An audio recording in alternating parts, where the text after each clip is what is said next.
కొన్ని వంటకాలు ఎన్నిసార్లు తిన్నా అస్సలు బోరు కొట్టవు. సరిగ్గా అలాంటి కోవకు చెందుతుంది ఈ మామిడికాయ పచ్చి పులుసు. సాధారణంగా మనం పప్పుచారు, రసం లాంటివి రోజు చేసుకుంటూనే ఉంటాం. కానీ మామిడికాయ సీజన్లో ఇలా పచ్చి పులుసు చేసుకొని తిన్నామంటే భలే రుచిగా ఉంటుందండి. మరి ఒక్కసారి మీరు ట్రై చేయండి. దీనికోసం స్టవ్ మీద పెనం పెట్టుకొని అందులోకి 2 స్పూన్ల దాకా వేరుశెనగ విత్తనాలు వేయండి. 4 లేదా 5 ఎండుమిర్చిని వేసేసుకొని కొద్దిగా ఫ్రై చేయండి. ఇవి కాస్త ఫ్రై అయిపోయాక ఇప్పుడు ఇందులోకి ఒక హాఫ్ టీ స్పూన్ ధనియాలు, 10 దాకా మిరియాలు, 1 స్పూన్ జీలకర్రని, అలాగే 2 రెమ్మల కరివేపాకును వేసేసుకొని ఈ కరివేపాకు క్రిస్పీగా అయ్యేంత వరకు లో ఫ్లేమ్లో వేయించండి.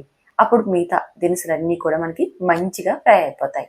చూడండి, ఇలా కరివేపాకు ఎప్పుడైతే మంచిగా ఫ్రై అయిపోయిందో అప్పుడు అందులోకి 1 స్పూన్ నువ్వుల్ని వేసేసుకొని స్టవ్ ఆపేసేసేయండి. ఆ పెనం వేడికి నువ్వులు అనేది మనకి చక్కగా వేగిపోతాయండి. మనం స్టవ్ ఆన్లోనే పెట్టేసామంటే త్వరగా ఇవి మాడిపోతాయి. అందుకని స్టవ్ ఆపేసేసి ఆ వేడికే వీటిని మంచిగా వేయించేసేసుకొని పూర్తిగా చల్లారనివ్వండి.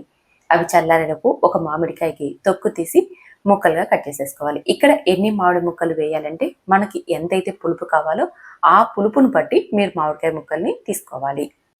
ఇప్పుడు మిక్సీ గిన్నె తీసుకొని అందులోకి వేయించి పెట్టుకున్న దినుసులన్నీ వేసి మెత్తని పౌడర్ లాగా గ్రైండ్ చేసేసుకోవాలి. చూడండి, ఈ విధంగా ఉండాలి. సాఫ్ట్గా గ్రైండ్ చేసి పక్కన ఉంచేసేసుకోండి.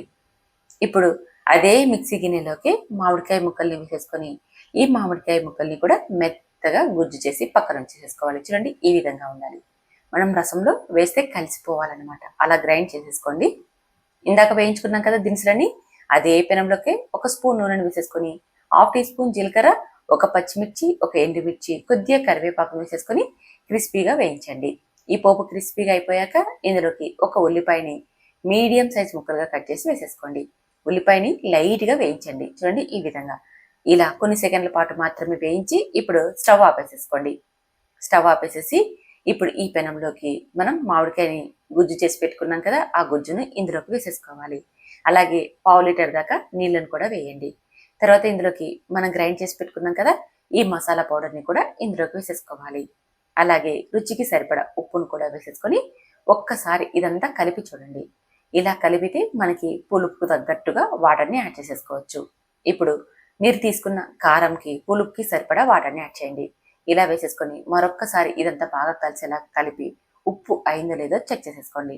ఒకవేళ మీకు ఏమైనా ఉప్పు తగ్గిందనిపిస్తే ఇప్పుడే వేసేసుకోండి. అలాగే కొద్దిగా కొత్తిమీర తరువును కూడా వేసి ఇదంతా బాగా కలిసేలాగా కలుపుకోవడమే. అంతేనండి, మనకు ఎంతో రుచికరమైన మామిడికాయ పచ్చి పులుసు అయితే రెడీ అయిపోయింది. ఈ రసాన్ని ఏదైనా ఒక బౌల్లోకి వేసేసుకొని 10 నిమిషాల పాటు అలాగే ఉంచి తర్వాత సర్వ్ చేసుకున్నామంటే రుచి ఇంకా బాగుంటుంది. ఆలోపు వాటర్కి ఈ స్పైసెస్ అన్ని అంటే పులుపు, కారం, ఉప్పు అంతా కూడా బాగా అంటుకుంటుంది. తర్వాత సర్వ్ చేసుకున్నామంటే చాలా కమ్మగా ఉంటుంది. వేడి వేడి అన్నంలోకి ఈ రసం వేసుకొని తింటుంటే మీకు ఇక ఏ కర్రీ కూడా అవసరం లేదు. మొత్తం రైస్ అంతా కూడా ఇదే కర్రీతో తింటారు. ఈ రసంలోకి మనం తక్కువ మసాలా వేసాం కదండి, అన్ని ఒక్కొక్క స్పూను, హాఫ్ టీ స్పూన్ మాత్రమే. అందువల్ల రుచి ఇంకా బాగుంటుంది అనమాట. ఎండాకాలంలో స్పైసీ తక్కువగా కమ్మగా భలే బాగుంటుందండి. ఒక్కసారి ట్రై చేయండి. ట్రై చేసిన తర్వాత మీకు ఎలా కుదిరిందో కామెంట్ చేయండి. ఈ రెసిపీ నచ్చితే మాత్రం ఈ వీడియోని మీ ఫ్రెండ్స్, ఫ్యామిలీ మెంబర్ కూడా షేర్ చేయండి. అలాగే ఇలాంటి ట్రెడిషనల్ వంటకాల కోసం సుహాస్నిస్ కిచెన్ని సబ్స్క్రైబ్ చేసుకోవడం అస్సలు మర్చిపోకండి. Thank you for watching.